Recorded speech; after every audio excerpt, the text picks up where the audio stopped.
आपकी गलती की वजह से कहीं ना कहीं ऐसी कुछ हो रहा है स्थिति। तो ऐसे कालखंड में उसके बाद जो फिर सवाल और उसके जवाब जो आया वह है न वेगान धारणीय, जिसके ऊपर हम बात कर रहे थे। बहुत सारे वेगों के ऊपर बात हो चुकी है। आज हम बात करेंगे पिपासा यानी प्यास का जो वेग है उसको रोकने से कौन कौन से व्याधि होंगे और उसका उपचार सामान्य क्या कुछ किया जाए। तो पिपासा वेग को धारण करने से और निरंतर धारण करने से यानी हमेशा प्यास लगता रहता है, लेकिन प्यास लगने पर सही समय पर उस प्यास की निवृत्ति नहीं कर पाते तो उससे गले और मुख का सूख जाना, कानों से सुनाई न देना। अब हम इसके विपरीत होकर के इसमें समझेंगे। अगर कोई आपके पास रोगी आया, कहने लगा सर मेरे तो कानों से सुनाई नहीं देता, फिर यहाँ हमें उसके बहुत सारे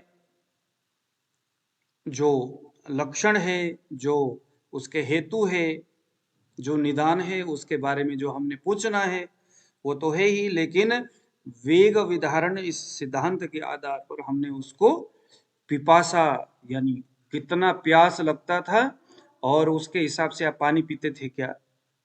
प्यास बहुत ज्यादा लगने के बावजूद भी बलपूर्वक पानी न पीना, ये आपके कान से न सुनाई देना एक हेतु है।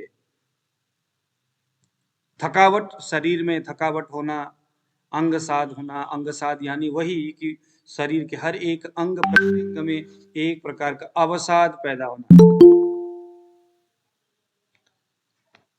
ठीक है।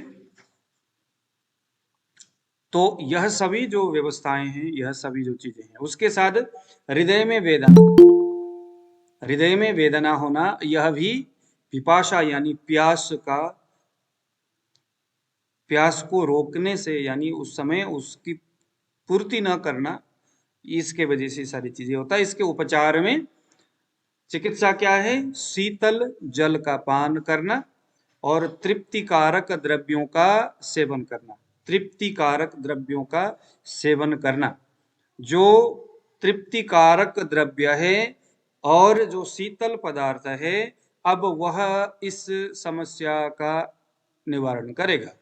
अगर व्याधि हो चुका है इसके कारण से, तो स्पेसिफिक उस व्याधि का उपचार भी करना है और शीतल और तृप्तिकारक पदार्थों का सेवन भी हमने करना है। दूसरे नंबर में आंखों से आंसू बहता है। जैसे बहुत सारे जगह में रोना पड़ता है और रोने से जो आंसू आता है, कभी कभी हम उसको अंदर ही अंदर रोते हैं और बाहर आंख से आंसू नहीं दिखाई देता या उसको निकालते नहीं है। प्रयास होता है कि आंख ना दिखे बाहर से, तो इसको आयुर्वेद वाष्प वेग विधारण कहते हैं।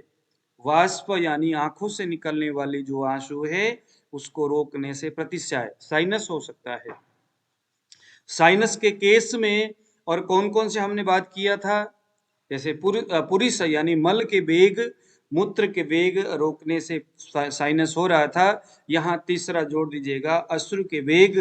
अब अगर आपके साथ प्रतिशय को लेकर के कोई आता है तो हमने सवाल करना है कि आप मल वेग, मूत्र वेग के साथ साथ अश्रु वेग को, ज्यादातर हमने ये देखा है कि जो जो लोग बहुत ज्यादा रोने जैसे कंडीशन होता है, जैसे किसी के मम्मी, किसी के भाई बंधु कोई पूरे हो गए और वहां खूब उसको रोना पड़ा, या ऐसे कोई जहां पर बार बार रोना पड़ा या बार बार रोने जैसी कंडीशन, वैसी सिचुएशन घर पे आया और उसके कुछ समय, कुछ काल पर्यंत, कुछ काल के बाद उसको प्रतिशय होना शुरू हो गया, ऐसा देखा गया है।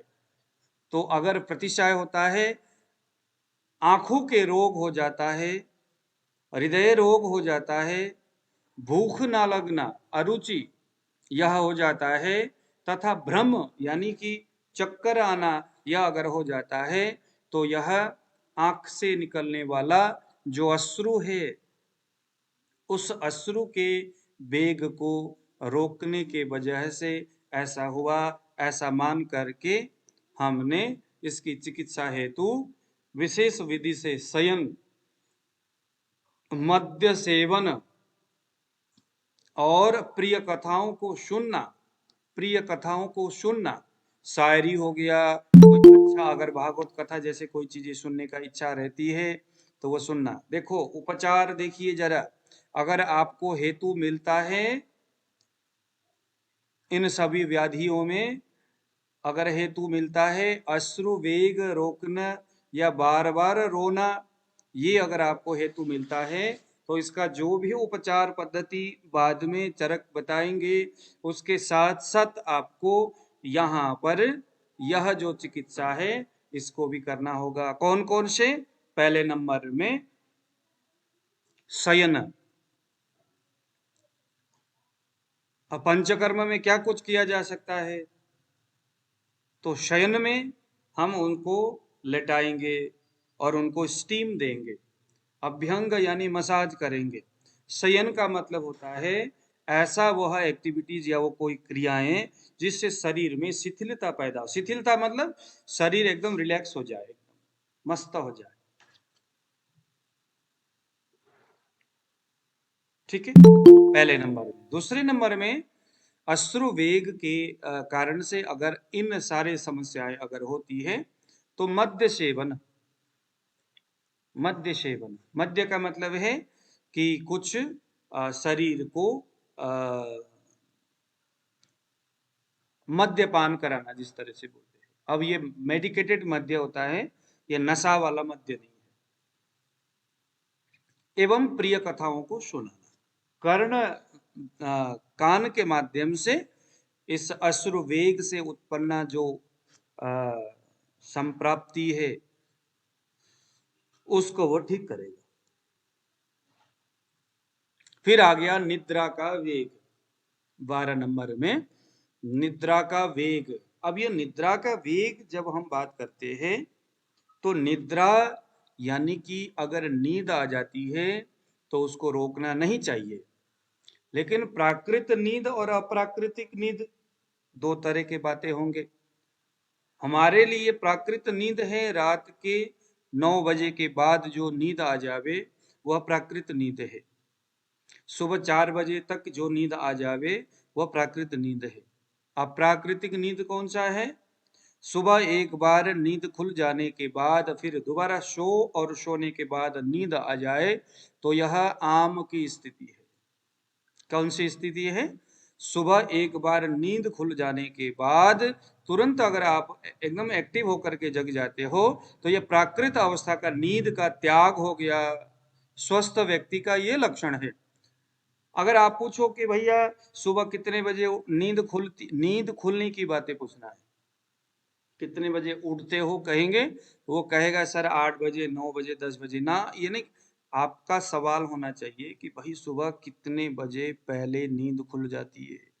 रोगी बोलता है सर मेरा तो 4 बजे खुल जाता है। फिर पूछना है कि अब कितने बजे उठते हो। अब यहां अगर रोगी होगा तो कहता नहीं सर आंख खुला और हम उठ गए। और अगर यहाँ पर रोगी है तो कहेगा अगर आम से दूषित शरीर है तो उसको नींद खुलने के बावजूद भी बेड से उठने का मन नहीं करता। मन करता है कि यार चल थोड़ा और सो ही जाते हैं। और आम की स्थिति में रात को जल्दी नींद नहीं आती। वैसे शरीर में शिथिलता है, आम की स्थिति में नींद आती है, लेकिन यह एक स्पेसिफिक, यह एक साइन है उसका कि सुबह नींद खुल जाने के बाद तुरंत वो कभी नहीं उठता आम। तो जो एक स्वस्थ व्यक्ति है समय पर रात में सोए और समय पर सुबह उठे, नींद खुलते ही उठे, वो स्वस्थ व्यक्ति है। अब यहां बात करेंगे वेग धारण। तो अगर रात में सोता नहीं है, रात भर जगता है, तो ये निद्रा वेग धारण हो गया। नींद के वेग धारण करने से वायु और उसके रुक्ष गुण बढ़ता है। मैं हमेशा से बताता हूं कौन सा दोष बढ़ता है वह जरूरी नहीं है। नाड़ी परीक्षण के संदर्भ में जो जब हम कणाद और रावण इन दोनों के बुक जब हम पढ़ते हैं तो वहां पर नाड़ी परीक्षण उन्होंने वेगों के, ये जो जो दोषों की जो गति है, गति को ध्यान में रख करके उन्होंने बहुत गहरी एक विश्लेषण किया है, बहुत गहरी विश्लेषण किया है उन्होंने। तो उसको समझना कोई आसान बात नहीं है, लेकिन अगर प्रैक्टिस करते रहे, मैं अभी सोच रहा हूँ कि 3 महीने का एक नाड़ी परीक्षण के संदर्भ में एक योग बनाऊं, और मैं उसके ऊपर अभी काम कर रहा हूँ। कणाद और हमारे जो जितने भी जो हमारे शार्ंग दर्श संहिता में भी नाड़ी के बारे में लिखा हुआ है, लेकिन ये इतने गूढ़ है। अब यहाँ लिखते हैं कि भाई नाड़ी शीतल दिख रहा है, चंचल दिख रहा है, चल दिख रहा है, तनु रूपा, तनु जैसा दिख रहा है। तो ये सभी जो व्यवस्थाएं हैं नाड़ी का, उसको जानना, जब तक हम जो ये दोषों की गति, उसके गुणों की क्वालिटी के बारे में जब हमें जब तक पता नहीं चलता, तब तक कोई वह गति आपको समझ में नहीं आएगी। इसीलिए मैं सोच रहा हूँ कि अब जब मेरा ये अब न्यू सेशन शुरू होगा, तो वहां पर 3 महीने का कोर्स होगा। पहले तो 1 महीने का था, जिसमें से हम सबसे पहले नाड़ी के उन शब्दों को समझेंगे जो रावण और इन्होंने लिखा हुआ है।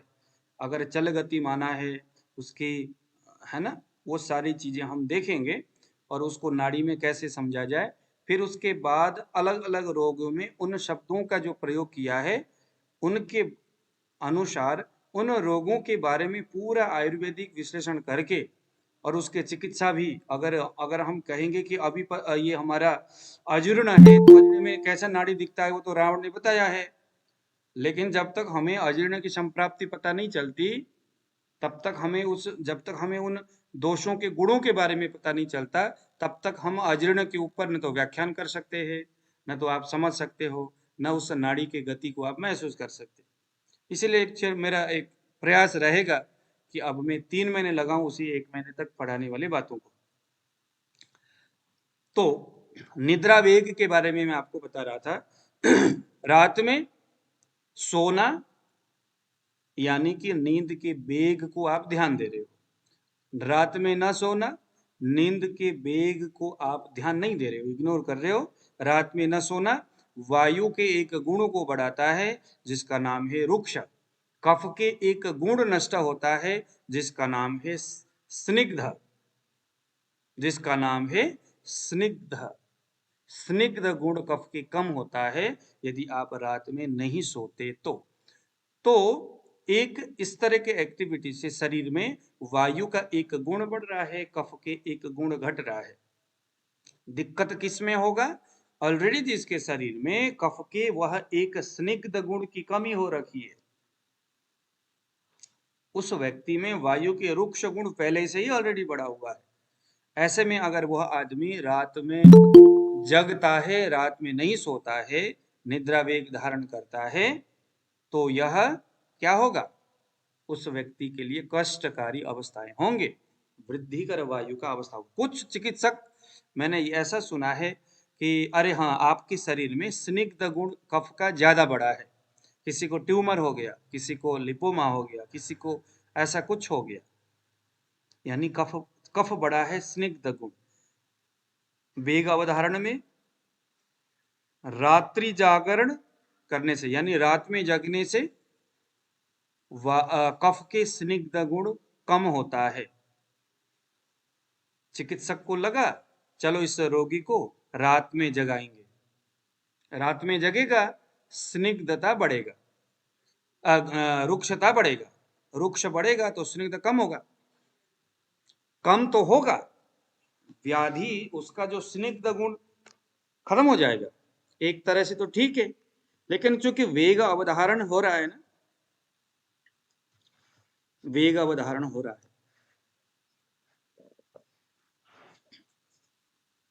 कोई आदमी बड़ा शांत रहता है और उसके शांत रहने से बहुत सारे गलत लोग उसको आके कभी थप्पड़ मार रहे, कभी गालियां दे रहे, कभी कुछ कर रहे। तो बगल का एक आदमी कहता है कि महाराज थोड़ा गुस्सा हो जाओ, नहीं तो आपको छोड़ेंगे नहीं, ये लोग तंग करेंगे।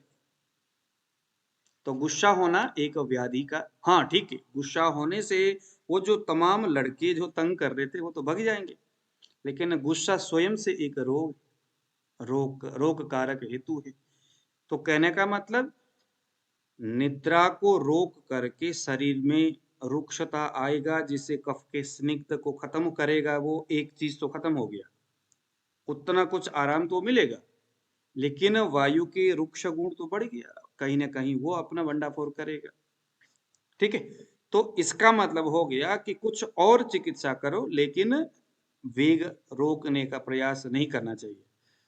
दिन में नींद अगर आती है और आने के बाद ये ना सोचना कि भाई नींद आ रही है, नींद का वेग है, तो इसको रोकने से हानि होगी, वेग अवधारण हो रहा है, नहीं, प्राकृत और विकृत अवस्थाएं हैं। स्त्री को देख करके काम वासना जगना, ये प्राकृत वेग है, मगर अपने उस वेग में भी देखना है कि किस स्त्री को देख करके इस तरह के मानसिक भाव जगे। हर स्त्री को देख करके वैसे भाव जगे, ये वेग अप्राकृतिक है। आ रहा है समझ में? तो डॉक्टर नींद साहब का क्यों हिल रहे हैं सर? है। डॉक्टर साहब क्यों इतने हिल रहे हैं बोल रहा हूँ अच्छा हर समय। अम्बेडकर जी, आप उनके ओर ध्यान मत दीजिएगा, आप आंख बंद आ, करिए, शब्दों के ऊपर आपके ध्यान फोटो दीजिए। देख रहा हूँ ना, तो इसलिए सामने में है जो। अच्छा, वो गाड़ी में बैठे हुए होंगे, चलिए। गाड़ी में है क्या? ओके ठीक है।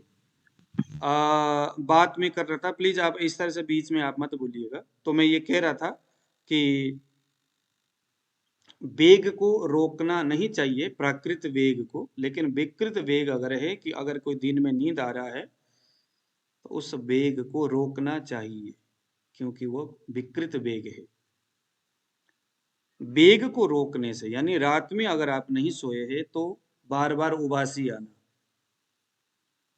अंग मर्द शरीर टूटने जैसी स्थिति होना, तंद्रा, तंद्रा का मतलब होता है कि पूरा नींद भी नहीं आया है लेकिन शरीर सोने जैसा भी हो रहा है, उबासी ले रहा है, चुटकियां मार रहा है, तंद्रा।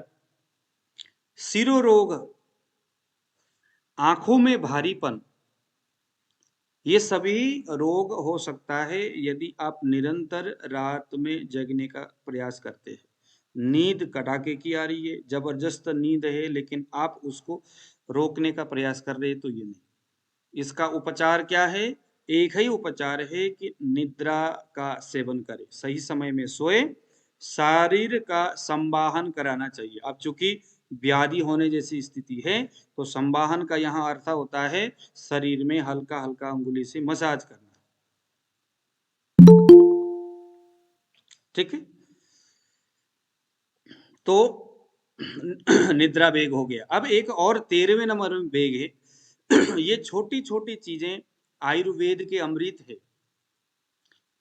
अब हम क्या सोचते हैं, अरे सर छोड़िए ना ये सारे तमाम लफड़ा, आप तो सीधा बताइए कि हमारे पास तो एक क्या कहते गठिया के रोगी आ गया, उसको कौन सा दवाई दिया जाए, आप छोड़िए। तो आयुर्वेद नहीं, एलोपैथिक या कोई दूसरे पैथिक इस तरह से सोचता है। आयुर्वेद तो, क्योंकि आयुर्वेद का पहले ही हमने मकसद क्या माना है, स्वस्थस्य स्वस्थ रक्षणम आतुरस्य विकार प्रशमनम च। एक जो स्वस्थ व्यक्ति है उसके जीवन हमेशा स्वस्थ कैसे रहे उस दिशा में सोचे, और अगर कोई अस्वस्थ है तो उसकी अस्वस्थता को नष्ट करके कैसे स्वस्थता की ओर ले आए, दोष को मेंटेन कैसे करे, अगर बढ़ा है तो बैलेंस में लाए, अगर घटा है तो थोड़ा सा बढ़ाए, बैलेंस में रखे, हमेशा बैलेंस में रखने की बातें हैं। तो जब तक आप खुद को प्राकृत नहीं बनाओगे तब तक आप विकृति से कभी नहीं बचोगे। ठीक है ना, विकृति हमेशा आपको तंग करेगा। आया समझ में? एक उदाहरण इस संदर्भ में दिया जाता है कि यदि आपके मन तामस अवस्था में भाव में चला गया, तामस भाव बहुत बुरी भाव है, गुस्सा आता है, हमेशा उल्टे पुल्टे ख्याल मन में आता है, रात में बड़ा भयानक सपने आता है, तरह तरह की चीजें, तामस भाव, काम क्रोध लोभ मोह जितने भी जो बुराइयां सब आ जाता है, ये सारे तामस गुण है। एक ही उपाय है कि तामस के पीछे पड़े रहोगे तो न तो तामस कभी ठीक होगा न तो आप कभी ठीक होंगे। उपाय एक ही है कि तामस को मारो गोली, छोड़ो उसको, इग्नोर करो, आप तो बस एक कोने से अपने अंदर सात्विक गुण को बढ़ा दो, छोड़ो तामस जो कर रहा है करने दो। आप अपने अंदर से सात्विक भाव को बढ़ाओ। सात्विक गुण जैसे जैसे बढ़ता है, अभी आएगा, इसके संदर्भ में आएगा यहाँ पर आहार व्यवस्था के बारे में। ये व्यायाम के बाद जब यहाँ पर आहार हिताहित सेवन त्याग के बारे में जब संदर्भ आएगा, तो वहां पर ये बातें लिखा हुआ रहेगा कि सात्विक गुणों को अगर आप बढ़ाते हो तो तामस गुण अपने आप नष्ट होता है। एक आदमी तम्बाकू खाता है, तम्बाकू छोड़ने का यह प्रयत्न बिल्कुल कतई गलत है कि उसको आप पूरी तरह से कह दो भाई आज से तम्बाकू बंद कर दो। नशा करने वाले को कह दो भाई नशा आज से पूरा ही ठप कर दो, मरेगा मगर नहीं हो सकता। तो हित अहित आहार को कैसे मेंटेन करना है वो दूसरे सेक्शन में, अभी दूसरे अध्याय में आ रहा है। हाँ, तम्बाकू खाने वालों को तम्बाकू कितना बढ़िया तरीके से छुड़ाया जाए। आप लोगों ने छोड़ना है, आप जरा नोट करिए। आपने क्या करना है, अदरक के पत्ते और अदरक का पत्ता हो गया, सॉरी अमरूद का पत्ता हो गया और सीताफल के पत्ता हो गया, ये दोनों चीजें आपने ले आना है। नोट कीजिएगा, जबरदस्त योग है। सीताफल के पत्ते, अमरूद के पत्ते दोनों को ले आइए और ला करके सुखा लेना, उसको वैसा ही पीसना जैसे तंबाकू दिखता है। अब उसके बाद आप क्या करोगे, 10% इस पाउडर को 90% तंबाकू के अंदर डाल दो। खाने वालों को पहले आप वो दे दो, 10% आपने उसके अंदर डाल दिया। हित और अहित आहार सभी में हम इसको जोड़ सकते हैं। हित आहार अहित आहार। हित आहार क्या है, हमारा ये जो आपने पाउडर बनाया वो। अहित आहार क्या है, तंबाकू 10% डालो।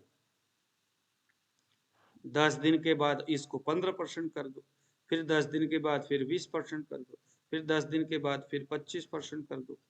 इधर से उतना परसेंट घटाते जाओ, इधर से घटाते जाओ, इधर से बढ़ाते जाओ,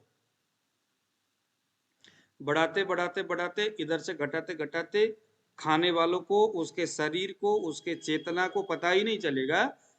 शरीर में जो निकोटिन है उसको पता ही नहीं चलेगा, क्लेद अपने आप नष्ट हो जाएगा। हाँ सर, क्या क्या बोले? आप ही नहीं था। सुभाष जी, आप में थोड़ी दिक्कत है ये, है ना, आप इधर उधर की चीजें लाइन लाइन नहीं है ना सर, क्या करोगे? चलिए कट गया। ध्यान से सुनिएगा। अमरूद और सीताफल इन दोनों के पत्ते ले लेना है और इसको पीसना है। पाउडर बना लो वैसा जैसे कि तंबाकू जैसा दिखता है, एकदम चूर्ण भी नहीं बनाना। उसके बाद आपने क्या करना है, पहले दिन 5% ये पाउडर और 95% समथिंग तंबाकू डाल दो, दोनों को मिक्स करो, 10 दिन के लिए पुड़िया बना दो और उसको बोलो भाई ये खाओ। आपने तंबाकू मार्केट से नहीं खरीदना, जो भी खरीदना है मुझे, क्योंकि मैंने ऐसा दिया किसी लेडीज को, मैंने कहा कि अब आज के बाद तंबाकू आप बना के दोगे। घर वाले को कहा कि महाराज इधर उधर खाना नहीं, आपकी घरवाली बहुत अच्छी है, वो आपको तंबाकू देगी, वो जो दे। घर वाला को मैंने नहीं कहा ऐसा है ये कर रहे, उसके घरवाली को अलग से मैंने कहा कि ऐसे ऐसे करके दे दो। पहले 5%, इधर से 95% तंबाकू, 10-15 दिन तक चलता रहा, उसको पता ही नहीं चला। फिर उसके बाद करते करते जब जब इधर ये जो हमारे अमरूद के पत्ते वगैरह जब ये 30% जब डालने का टाइम हुआ, तो उन्होंने कहा कि महाराज कुछ ऐसे हम प्रबंध कर रहे हैं, आपका तंबाकू छूट जाएगा। उसके बाद क्योंकि फिर तो पता नहीं था, तो 30% और यहाँ से 70%, 40-60, 50-50, 60-40, बस उधर से बढ़ाते जाओ, इधर से घटाते जाओ, और बाद में उसको तंबाकू नाम का चीज खत्म हो गया और सिर्फ ये दोनों पत्ते दे दो। अब ये दोनों पत्ते अगर वो लेता भी रहेगा जीवन पर्यंत तंबाकू ही समझ करके, तो कोई हानि तो होगा नहीं। बाद में वो अपने आप जब उसको स्मरण होगा तो उसको छोड़ देगा, क्योंकि वो नशा करने वाली चीजें है नहीं, उसमें निकोटिन है नहीं, तो उसके आदत नहीं रहेगा, वो अपने आप ठीक हो जाएगा। तो इस तरह से हम लोगों ने चीजों को हम लोगों ने यहाँ पर मेंटेन करना है। तो इसके चिकित्सा, निद्रा वेग से जो व्याधि है, जैसे उबासी आना, तंद्रा, अंगमर्द, सिरोरोग, आंख में हल्का सा भारीपन, ये सभी निद्रा वेग को रोकने से होने वाली समस्या है। इसके निदान के लिए सबसे बढ़िया उपचार है कि रोगी को पर्याप्त सोने को दे दो।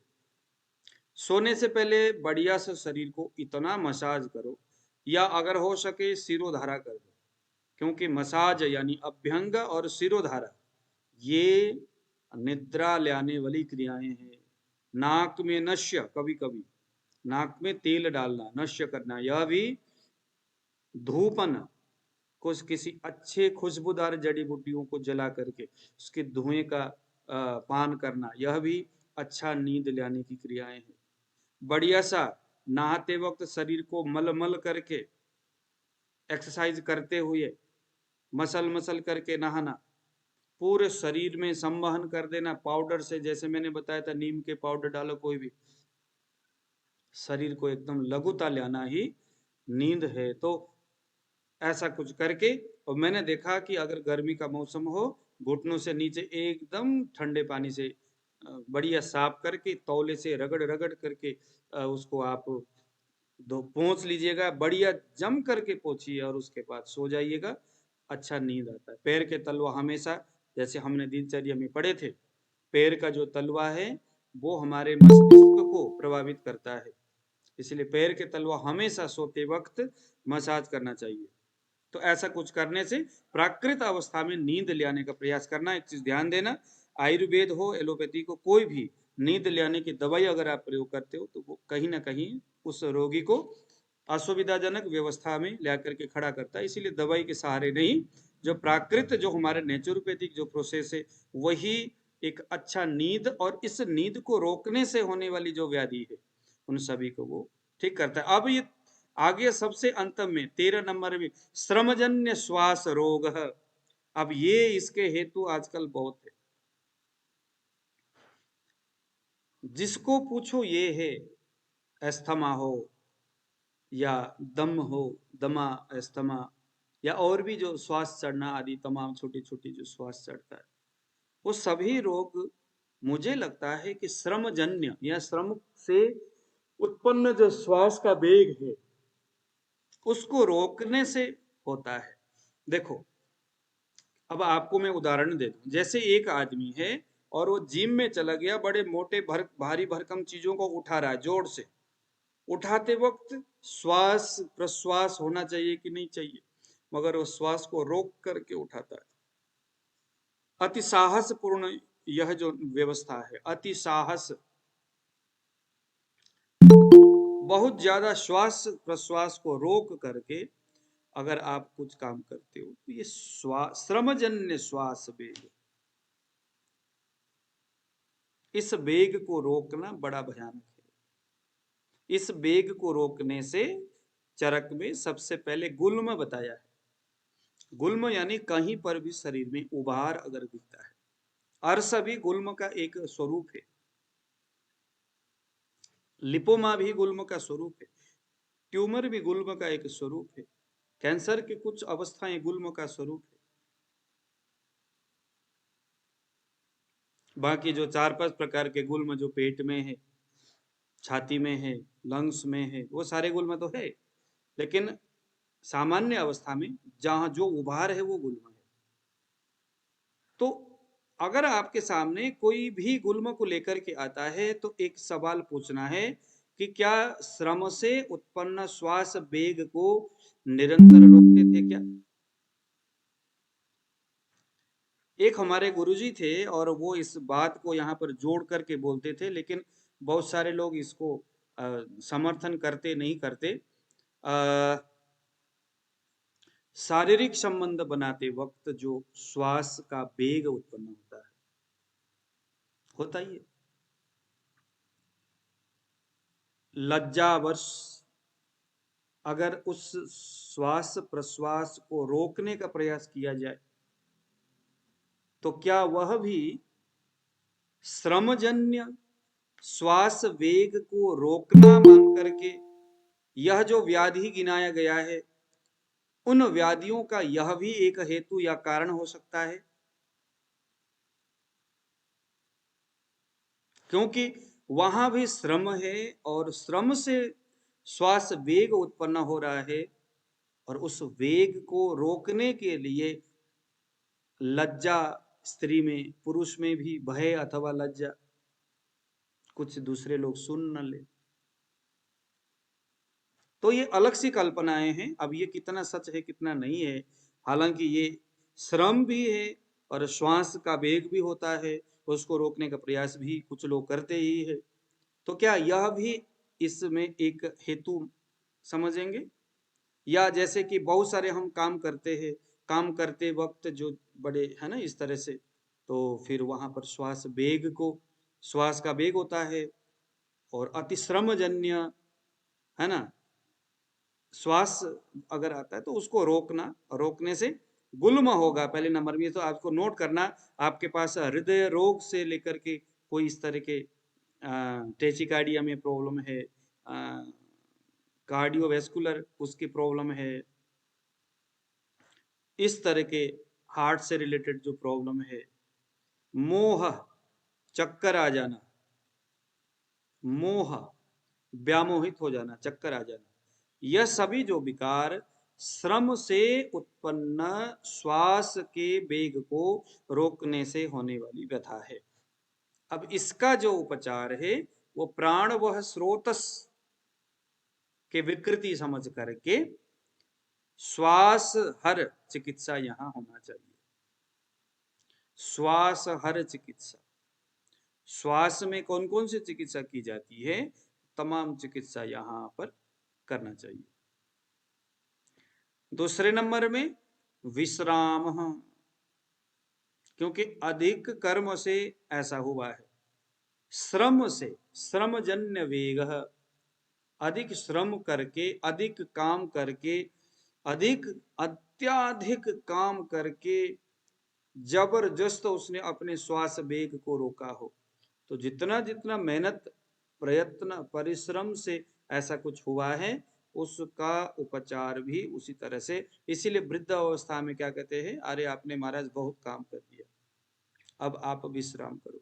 तो यह भरी जवानी में भी हो सकता है। अगर श्रम से श्वास वेग और उसका कोई व्याधि है तो इसका उपचार है, उसको विश्राम दिया जाए। पहले नंबर में विश्राम। दूसरे नंबर में प्राण वायु की विकृति है, उदान वायु की विकृति है, तो वातनाशक चिकित्सा, दो चीजें होनी चाहिए। तो यहाँ आपने नोट करना है, प्राणवायु की चिकित्सा, विशेष करके वात चिकित्सा, और पहले नंबर में विश्राम। ये दोनों चीजें श्रमजन्य जो व्यवस्था है, जो व्याधि है, श्वास है, उसमें करना चाहिए। श्रम हर महाकसाई का जरूरत पड़ेगा क्या इसमें? श्रम हर महाकसाय, क्या बात है, मजा आ जाएगा। श्रम हर महाकसाय दीजिए। श्रम हर महाकसाय हमने कहा देना है? श्रम हर महाकसाय हमने वहां देना है जब रोगी बहुत ज्यादा मेहनत करके, जैसे होते हैं ना जो लेबर कैटेगरी के जो लोग होते हैं, बहुत ज्यादा मेहनत करते हैं, या कंपनियों में काम करने वाले लोग, या दिन रात मेहनत। अभी यहाँ पर देखो, ये देखो, यहाँ पर मैं आपको बताता हूँ, एक शब्द यहाँ आया है, हाँ देखो, ये इसको हम कहाँ कहाँ समझ सकते हैं। इस तरह के श्रम हर महाकसाय जो आप बोल रहे हो, कौन कौन से कंडीशन में हम दे सकते हैं? देखो 34 नंबर वाला जो सूत्र है उसको पहले आप निकालिए। अति व्यायाम, अति व्यायाम से, यानी अति व्यायाम, कोई आदमी बहुत ज्यादा व्यायाम कर रहा, दिन रात एक कर रहा है, जो जिम में जाकर के जो लोग काम करते हैं, दिन रात एक करके काम करते हैं, तो वो अति व्यायाम हो गया। तो अति व्यायाम से अगर शरीर क्षीण हो गया या श्वास रोग हो गया, एक तो हो गया अति व्यायाम। दूसरे नंबर में हंसना। आर्य जी प्लीज आप अपने ऑडियो को बंद करिए, अगर बोलना हो ऑडियो खोलिए, उसके बाद म्यूट करिए प्लीज।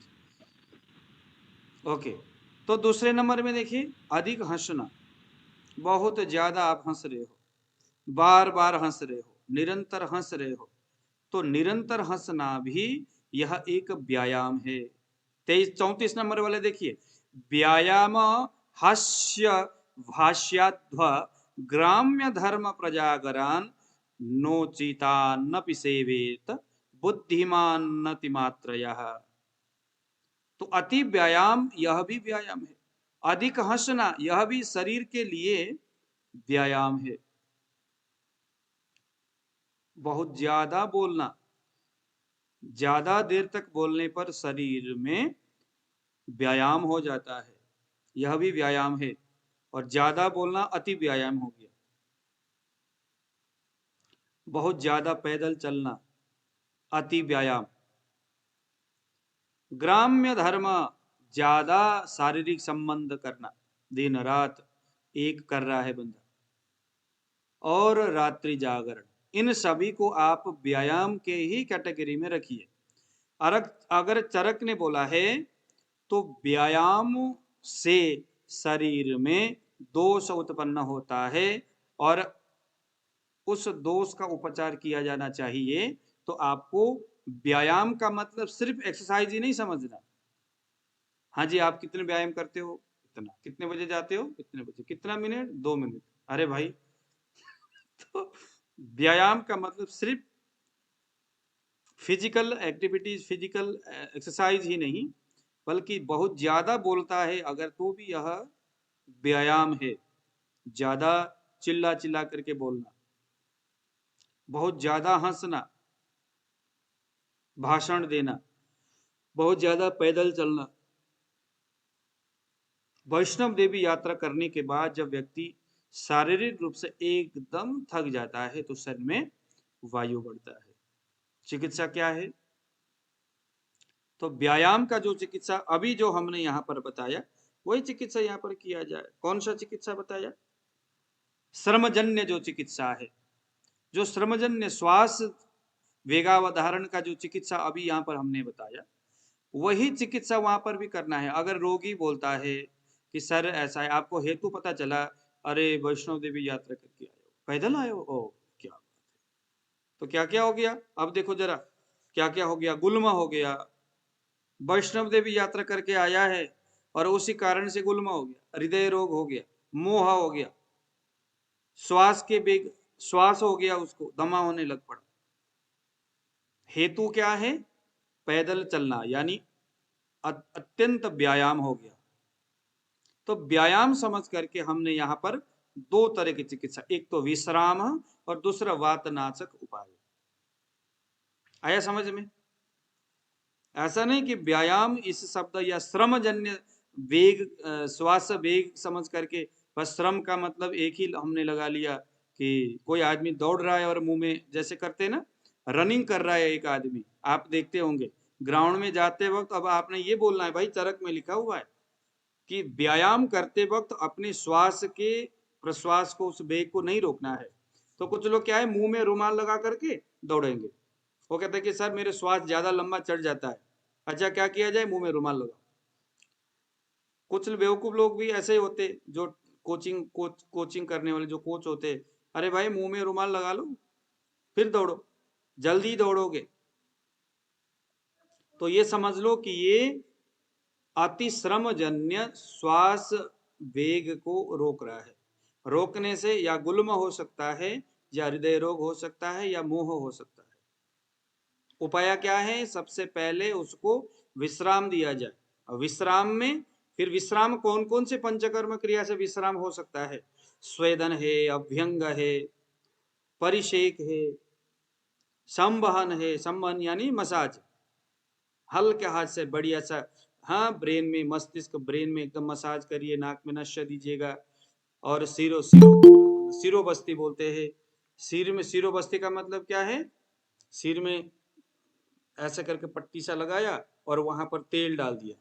कम से कम 1 लीटर तेल 20 दिन के अंदर शरीर पूरा खींच लेगा, अगर अति व्यायाम से उसके शरीर में ये व्याधि हुआ है तो देखो व्याधि क्या है? गुल्म। और उपचार क्या कुछ किया जा रहा है? श्रम, अति श्रम जन्य जो शारीरिक जो व्यवस्था है उसकी चिकित्सा किया जा रहा है। समझ में आया चरक पढ़ने का फायदा क्या हो गया आप लोगों को? तो हमने रोगी के जो व्याधि है उसको देख करके प्रत्यक्ष रूप से उस व्याधि के ऊपर नहीं दौड़ना है, हमने जस्ट हेतु देखना है।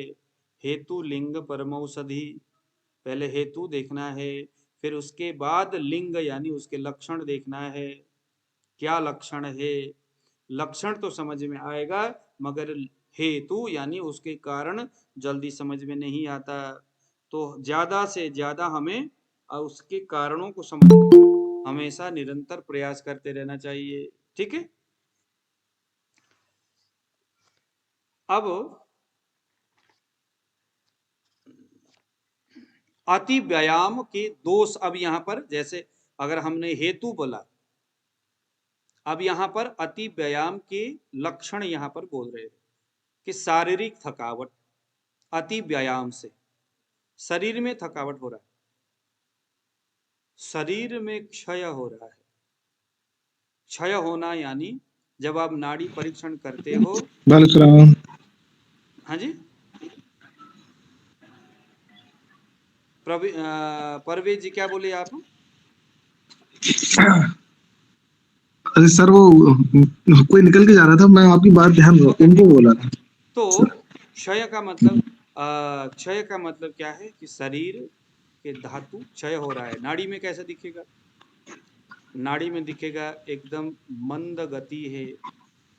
तनु है, तनु का मतलब है एकदम पतला होकर के, मंद होकर के, कमजोर होकर के नाड़ी चल रहा है। व्यथित अवस्था में नाड़ी चल रहा है, व्यथित होकर के, पूर्ण भरा हुआ नाड़ी नहीं है, व्यथित है, कमजोर नाड़ी है।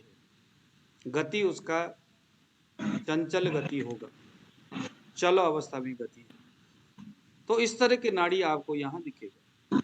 अति व्यायाम से जो ऊपर हमने बताया, शरीर में तृष्णा यानी प्यास ज्यादा होगा, रक्त पित्त होगा। अब आपके पास कोई रक्त पित्त के रोगी आया तो यहाँ पर आप एक उसको पूछ सकते हैं कि व्यायाम के बारे में आप पूछ सकते हो, रक्त पित्त के रोगी आया। इसी तरह से हमने चीजों को कलेक्शन करना है हर एक रोगी के लिए। एक प्रकार का श्वास रोग जिसको बोलते हैं प्रथमक श्वास बोलते हैं, कास, ज्वर, छर्दी, ये सभी लक्षण अत्यंत व्यायाम करने से होता है। अब व्यायाम, फिर अभी मैंने आपको बता दिया कि व्यायाम क्या क्या है। ज्यादा हंसना, ज्यादा एक्सरसाइज करना, ज्यादा बोलना, पैदल ज्यादा चलना, ज्यादा शारीरिक संबंध बनाना, रात्रि जागरण करना, ये सभी व्यायाम है। इनमें से कोई भी यदि वो अति करता है तो अति करने से अभी जो हमने आपको इसके लक्षण बताया वो होगा, और हमने इसके उपाय भी बता दिया। ठीक है, तो ये हो गया हमारा अति व्यायाम हो गया 13 नंबर में।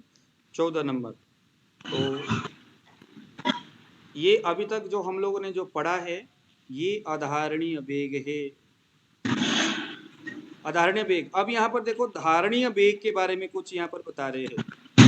धारणीय वेग, आपके पास अगर चरक संहिता है तो चरक संहिता के 27वां सूत्र आप देखिए जरा। 27वां सूत्र देखिए, कितना जबरदस्त सूत्र है। लोभ, शोक, भय, क्रोध। प्रवीण जी प्लीज आप ऑडियो को बंद करिए। आप लोग देखिए जरा सूत्र को देखिए, आपके पास चरक होगा। लोभ, शोक, भय, क्रोध मान वेगन विधारयेत्, नैर्लज्जेर्ष्यातिरागाणाम् अविद्याया स बुद्धिमान। ये है आपके धारणीय वेग है। ये अध्याय कौन सा है गुरुजी? अध्याय है सूत्र स्थान आपका 7वां अध्याय, सूत्र स्थान 7वां। तो अभी तक हम लोगों ने 13-14 जो पढ़ा वो सभी अधारणीय वेग है। शरीर की ऐसा वेग जो प्राकृत अवस्था में या तो शरीर दिखाता है या आपके एक्टिविटी से शरीर में वो चीजें प्रकट होता है। तो वो सभी क्या है? वो सभी वेग है, वो शरीर के प्राकृत वेग है। मल आ रहा है, मल प्राकृत वेग है भैया। यूरिन आ रहा है, यूरिन प्राकृत वेग है। सभी प्राकृत वेग है। अब उन वेगों को हमने रोकना नहीं है। अगर रोकोगे तो रोकने से कुछ व्याधि होगा, और अगर रोका है वैसा व्याधि हो गया तो चरक ने वहां पर अपने अपने स्थान पर उसके उपचार भी बता दिए। परवेज जी आप मान नहीं रहे हो आप, है ना? चलिए, तो अब यहां पर कुछ धारणीय वेग। धारणीय वेग का मतलब शरीर का प्राकृत ऐसा वेग, प्राकृत वेग या अप्राकृतिक वेग। अप्राकृतिक कैसे और प्राकृतिक कैसे अभी हम बात करेंगे, लेकिन यह धारणीय वेग है। धारणीय वेग का मतलब है उसको धारण करना है। जैसे क्या बोला यहाँ पर? लोभ, लोभ को धारण करना है, लोभ को दिखाना नहीं है। शोक, शोक का मतलब क्या होता है? कोई कह सकते शोक का मतलब क्या होता है? मुकेश जी बताइए, शोक का मतलब क्या है? शोक किसको कहते हैं? सर जो दुख लगता है, दुख लग जाता है, दुख दर्द। सर हाँ दुख दुख दर्द का कोई बात था। हाँ, दुख पुत्रादि कोई आदमी अपना नजदीक का कोई आदमी पूरा हो गया, मर गया, मरने से जो शोक है, जो दुख है, जो मानसिक जो व्यथा है, जो दुख है, वह उसे बोलते हैं शोक। तो शोक जो है वो क्या है? धारणीय वेग है, उसको कंट्रोल करने का प्रयास करना चाहिए, उसको छोड़ना नहीं है। धारण करने का मतलब है उसको आने नहीं देना। उसको क्या करना? उसको आने ही नहीं देना, उसको आने बिल्कुल नहीं देना। अच्छा, यहां पर जो अधारणीय वेग है वो हमारे शरीर के शारीरिक व्यवस्थाओं को बिगाड़ता है। अधारणीय वेग, जिसको धारण नहीं करना चाहिए, ऐसे वेगों को धारण करने से वो हमारे शरीर के अवयवों को नष्ट करता है, कमजोर करता है, खराब करता है। और उपचार जो है वो हमारे शरीर के लिए है। तीपन पाचन, स्नेहन स्वेदन, वस्ती, वमन, ये सारी जो क्रियाएं अभी हमने पढ़ा वो शारीरिक एक्टिविटीज और उसके लिए। लेकिन जो धारणीय वेग है वो सबके सब प्रभावित करेगा आपके मन को, आपके बुद्धि को, आपकी आत्मा को, आपके इंद्रिय के वस्तुओं को, उसको ये प्रभावित करता है। देखो, शोक किसी अपनों के मृत्यु हो जाने के बाद मन से, बुद्धि से, इंद्रियों से जो शोक प्रकट होगा, वह वेग प्रकट होना ही नहीं चाहिए, निकलने नहीं देना चाहिए। शोक प्रकट ही नहीं होना चाहिए। यह धारणीय वेग है, अंदर से इसको धारण करना है। अगर कोई आपके सामने मानसिक रोगी आ गया, बौद्धिक क्षमता से कमजोर व्यक्ति आ गया, तो इसके उपचार करने से पहले उन मानसिक और बौद्धिक व्याधि के इन हेतुओं को तो जानना है ना।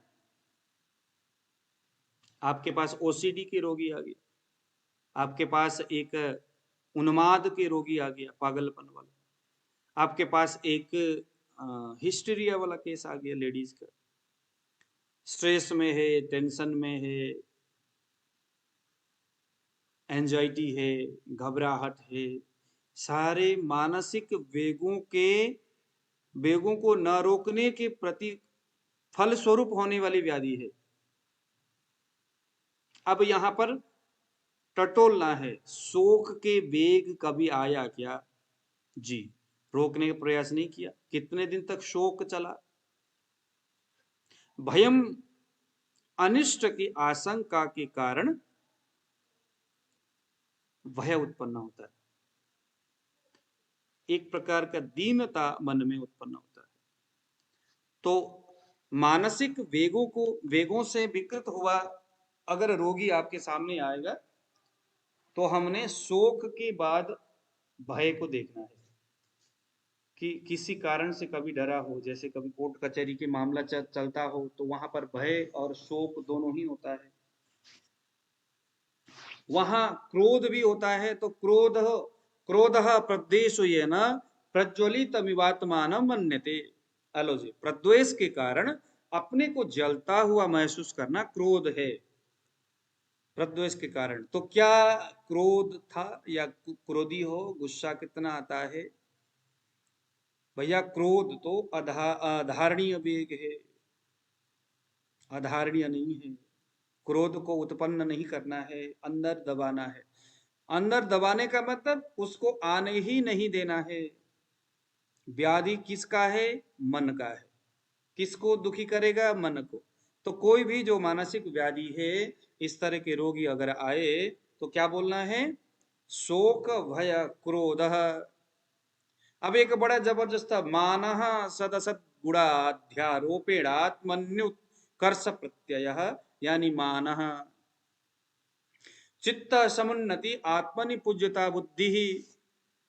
मानः कोई आदमी, जैसे मान का मतलब कोई आदमी घमंडी है, अपने आप को मान रखने वाला, मैं बड़ा हूं, मैं ऐसा हूं, मैं वैसा हूं, स्वयं में पूज्यता का जो भाव रखता है। मैं बड़ा आदमी हूं भाई, आपको मानना पड़ेगा, मैं बड़ा आदमी हूं, आपको सम्मान करना पड़ेगा, सत्कार करना पड़ेगा। अरे मैं आपके इतना बड़ा आदमी आपके पास में आया और आपने मेरा मान नहीं रखा। मान भी मानसिक रोग का बड़ा कारण है। मान से मानसिक विद्वेष उत्पन्न होगा और वह इसके मन में धीरे धीरे धीरे धीरे मानसिक असंतुलन पैदा करेगा, फिर वही उसका रोग है, रोग का कारण है। मान के बाद ईर्ष्या, समान द्रव्य के प्रति दूसरे को वह प्राप्त न हो। ईर्ष्या का मतलब देखो क्या बोल रहे, समाने द्रव्ये पर संबंध प्रतिषेधेच्छा इति ईर्ष्या।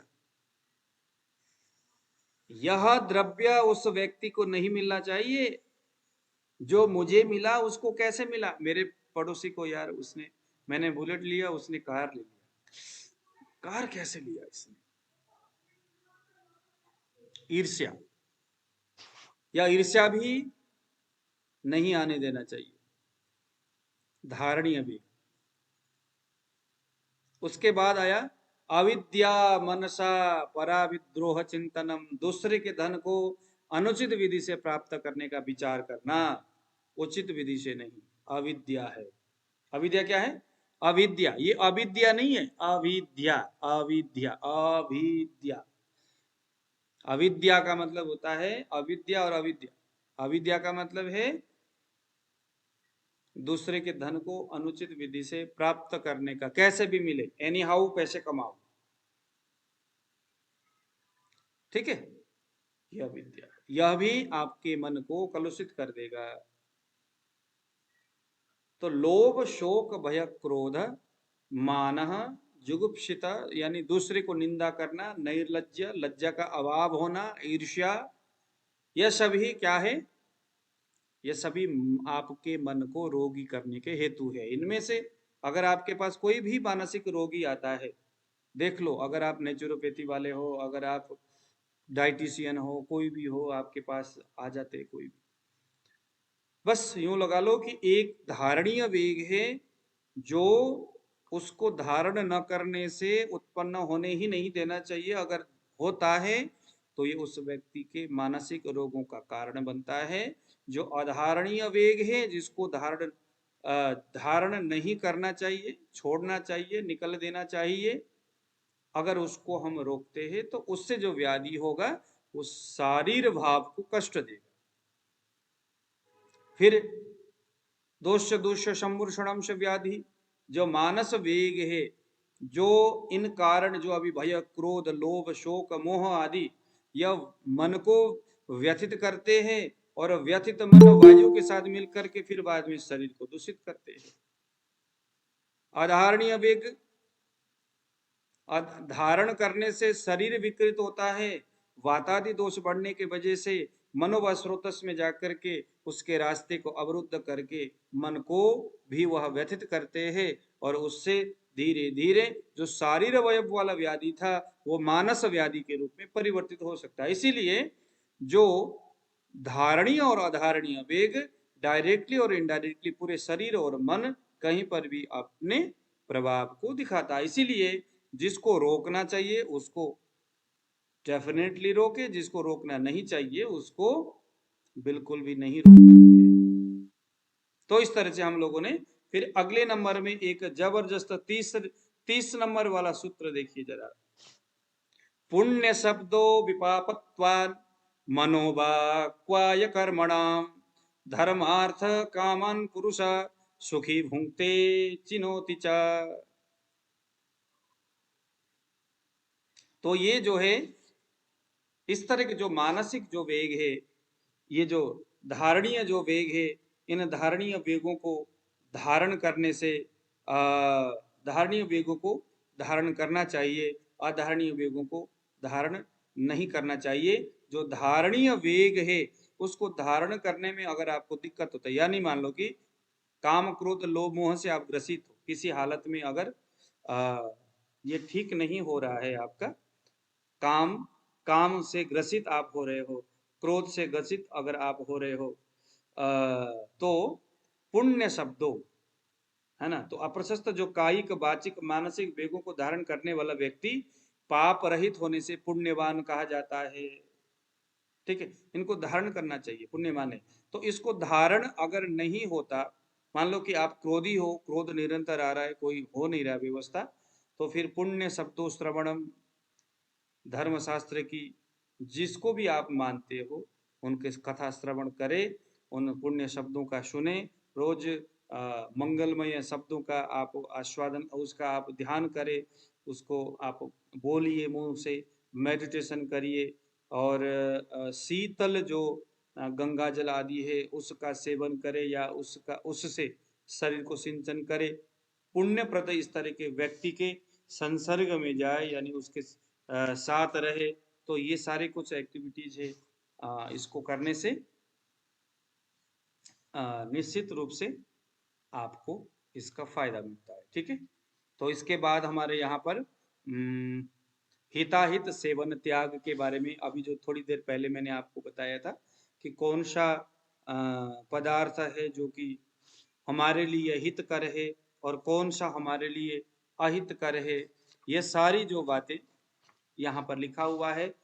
जैसे हितकर अन्न का सेवन एवं अहितकर अन्न के परित्याग का वर्णन हम लोगों ने पहले ही पढ़ लिया है।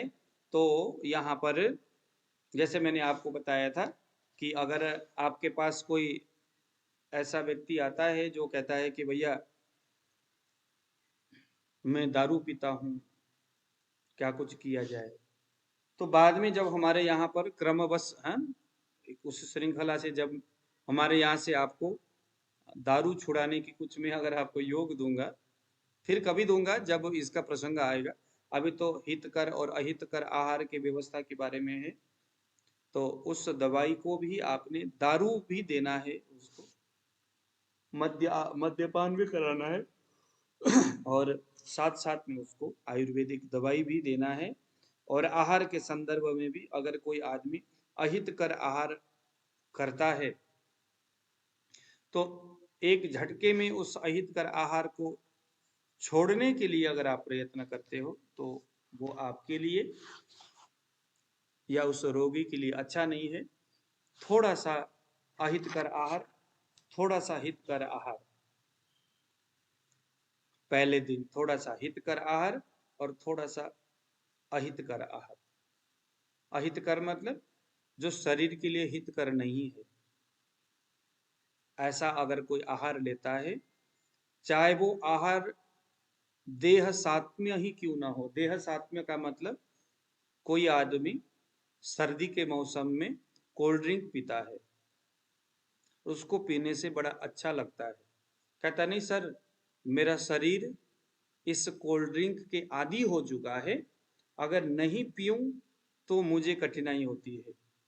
और चाहे जनवरी हो चाहे फरवरी हो, कितना ही कड़ाके की सर्दी हो, फ्रिज से निकाल करके अगर मैं कोल्ड ड्रिंक न पीऊं तो मेरे लिए हानि है, मुसीबत है, मुझे कुछ न कुछ दिक्कत होती है। लेकिन जैसे ही मैं 1 गिलास 2 गिलास कोल्ड ड्रिंक पी लूं तो फिर मुझे आराम मिलता है। अब यहाँ 2 तरह की बातें इसी अध्याय में, हिताहित सेवन त्याग के क्रम में। एक शब्द यहाँ लिखा हुआ है, ठीक है, सात्म्य है। सात्म्य का मतलब है उसके लिए वह चीज उन दिनों में, उस क्षण में अहितकर तो नहीं है, उसके लिए वो क्या है, सात्म्यकर है। लेकिन सात्म्यकर का मतलब समझ में आया आपको कि यह अमुक चीज मेरे लिए सात्म्यकर है। लेकिन सात्म्यकर का मतलब होता है कि वह चीज लेने से मुझे कोई नुकसान नहीं हो रहा है। जैसे कुछ लोग कहते हैं ना कि सर हमारे दादाजी तो लंबे समय से सिगरेट बीड़ी के आदी है, रोज 3-3 डिब्बा बीड़ी फूंक देते हैं, कुछ नहीं हुआ, 95 है एज, दिक्कत नहीं है, सात्म्य है उनके लिए। हम तो ला करके डिब्बा दे देते, फिर दादाजी आशीर्वाद देते। क्या है उनके लिए वो सिगरेट बीड़ी, सात्म्य है। असात्म्य क्या है? कोई आदमी सिगरेट पीता है और उसको तंबाकू लेकर के खिला दो। अरे भैया तंबाकू ही तो है सिगरेट के अंदर। हाँ हाँ है, उसके धुआं उसके लिए सात्म्य कर है। तंबाकू डायरेक्टली खाए तो नहीं, लेकिन कुछ लोग तंबाकू खाते हैं तो उनके लिए तंबाकू सात्म्य कर है। सात्म्य कर का मतलब है कि वो उनको हानि नहीं करता। असात्म्य कर क्या हो गया? अगर उनको सिगरेट पिलाया जाए तो वो असात्म्य है। अब यहाँ दो शब्द है, एक तो सात्म्य कर हित आहार और दूसरा सात्म्य कर अहित आहार। आ रहा है समझ में आपको? हित यानी जो शरीर में, शरीर के लिए अच्छा है ऐसा सात्म्य भोजन, जैसे सर्दी के मौसम में मधुर, स्निग्ध और गुरु यह द्रव्य सेवनीय है। तो यह जो है ऋतु सात्म्य आहार हो गया। समझ में आ रहा है आपको? अभी हम लोगों ने ऋतु परिचर्या में हम लोगों ने बात किया था हेमंत ऋतु के बारे में। तो ऋतु सात्म्य आहार हो गया। कोई मधुर हो, स्निग्ध यानी चिकना हो, और गुरु यानी थोड़ा हैवी हो, तो वह चीज सर्दी के मौसम में यानी इन हेमंत ऋतुओं में, क्योंकि हेमंत ऋतु में आपके शरीर के अंदर जो अग्नि है बहुत तीक्ष्ण होता है, क्योंकि सूर्य की किरण बाहर से अंदर के उष्मा को यानी उस गर्मी को तो खींच नहीं पा रहा है। अंदर ही अंदर गर्मी, अंदर ही अंदर आग एकदम निकल रहा है, बढ़ रहा है धीरे धीरे, बाहर निकलने का कोई जगह नहीं। ऐसे में अगर आप लघु आहार लोगे तो लघु आहार उस आग में घी डालने जैसा होगा। समझ में आ रहा है? घी डालने जैसा होगा। इसीलिए इन दिनों हमने मधुर, स्निग्ध और गुरु यही चीज खाना है, लेकिन उसमें भी अग्नि को ध्यान में रखना है। तो हेमंत ऋतु में मधुर, स्निग्ध और गुरु आहार ऋतु सात्म्य कर आहार है। इस ऋतु के लिए सात्म्य कर है। लेकिन अगर कोई मंदाग्नि, भूख नहीं लग रही है, अग्नि उसका बड़ा मंद है, या उसको डायबिटीज है, या ऐसा मेद से रिलेटेड व्याधि से युक्त है वो, अब ऋतु सात्म्य कर आहार तो है लेकिन देह सात्म्य कर नहीं है, देह असात्म्य कर आहार हो गया। आया समझ में? सूत्र यहां से हमने नोट करना है।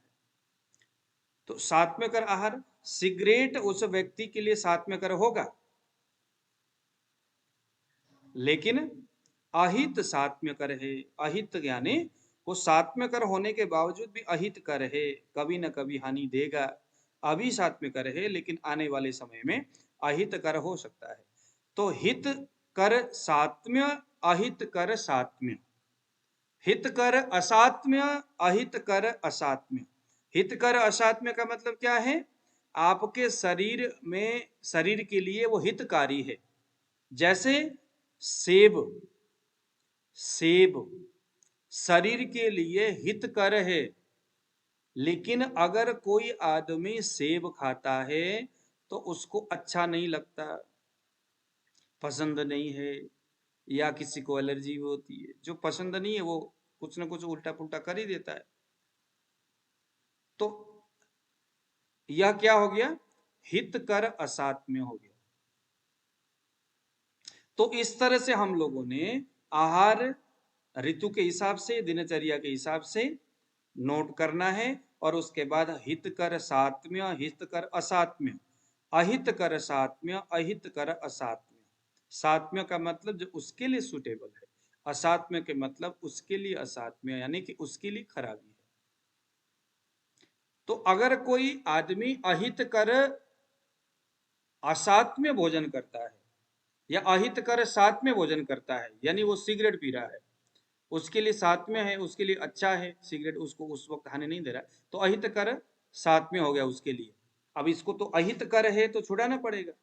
तो इसको छुड़ाने के लिए यहाँ पर ये नियम बता रहे हैं कि पहले दिन थोड़ा, एक साथ में नहीं, क्योंकि अहित कर तो है लेकिन उसके लिए सात्म्य है, जो सात्विक चीजें होता है, अगर आदत बन गया तो जल्दी से छूटता नहीं है।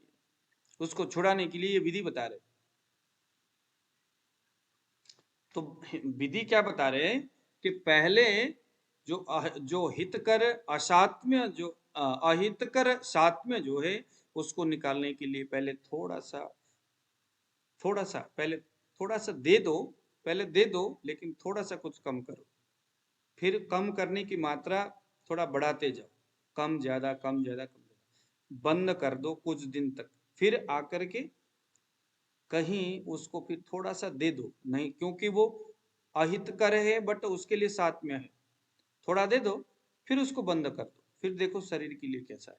तो चाहे वो दारू हो, चाहे किसी भी तरह का जो नशा है, वो इस तरह से हम, और उसके साथ साथ में जो क्लेद को नष्ट करने वाली जो हमने बात किया था आयुर्वेद में, जो महाकषाय में हम लोगों ने पढ़े थे, कौन सा वो महाकषाय है? वो महाकषाय आप लोगों ने जो मैंने बताया था आप लोगों को, नशा को छुड़ाने वाला, आप लोग देखिए जरा कौन सा महाकषाय है। हाँ जी मुकेश जी बताइए, कौन सा महाकषाय है जो मैंने बताया था आपको, दारू सिगरेट छुड़ाने वाली?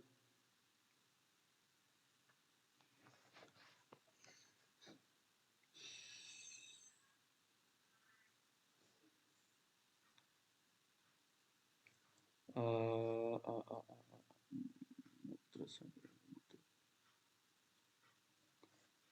बताइए जरा उसको, मैं भी देख रहा हूँ वैसे तो।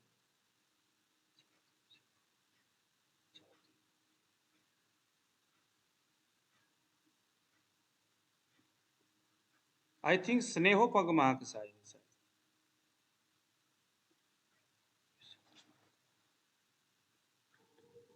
हाँ जी, आप लोगों ने नोट नहीं किया है क्या?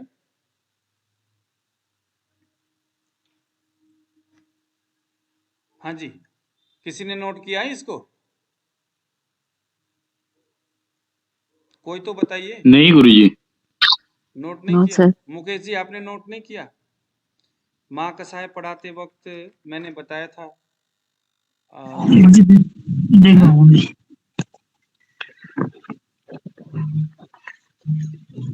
आई थिंक मुझे लगता है ये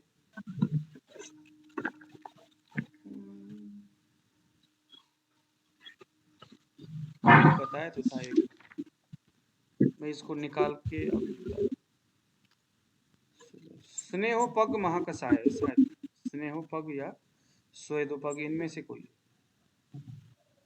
क्योंकि ये पूरा जो है ना क्लेद का निर्माण करता है, जो ये टॉक्सिन जितने भी है, जो निकोटीन जितने भी है, शरीर में एक प्रकार का क्लेद पूरे शरीर में करता है। तो क्लेद जो है स्नेह है, ये सभी क्लेद क्या है? स्नेह है। तो उन स्नेहोपग महाकषाय अगर हम देते हैं तो उससे क्या होगा कि जितने भी जो निकोटीन का जो जो क्लेद है वो सारा इकट्ठा करके मूत्र मार्ग के माध्यम से बाहर निकाल देता है। ठीक है, तो चाहे वो कोई भी दारू हो, तंबाकू हो, सिगरेट हो, या किसी भी प्रकार का अगर कोई नशा करता है, तो अहितकर सात्म्य आहार समझ करके उसको हमने धीरे धीरे, क्योंकि वो अहितकर है तो वो शरीर के लिए हानि ही पैदा करेगा, उसको शरीर से बाहर की ओर निकालना है। तो इस तरह से आज हम लोग यहीं पर अपने क्लास को समाप्त करेंगे। कल हम लोग परसों पढ़ेंगे देह प्रकृति का विवेचन, जो कि अगर कोई व्यक्ति है कफ प्रकृति वाला, पित्त प्रकृति वाला, वात प्रकृति वाला। अब देखिए जरा, अब चरक संहिता में अंदर अब हम लोग प्रवेश कर रहे हैं, यहाँ पर थोड़ा सा दोषों की तरफ जा रहे हैं। अब ये चलते चलते हम पूरा दोषों की तरफ पहुंचेंगे। कफ क्या है, पित्त क्या है, इनका गुण धर्म कैसा है, कफ वाले प्रकृति किस तरह से, जन्म प्रकृति, देह प्रकृति, ये सारी चीजें हम धीरे धीरे करके हम पढ़ते हुए जाएंगे। ठीक है जी।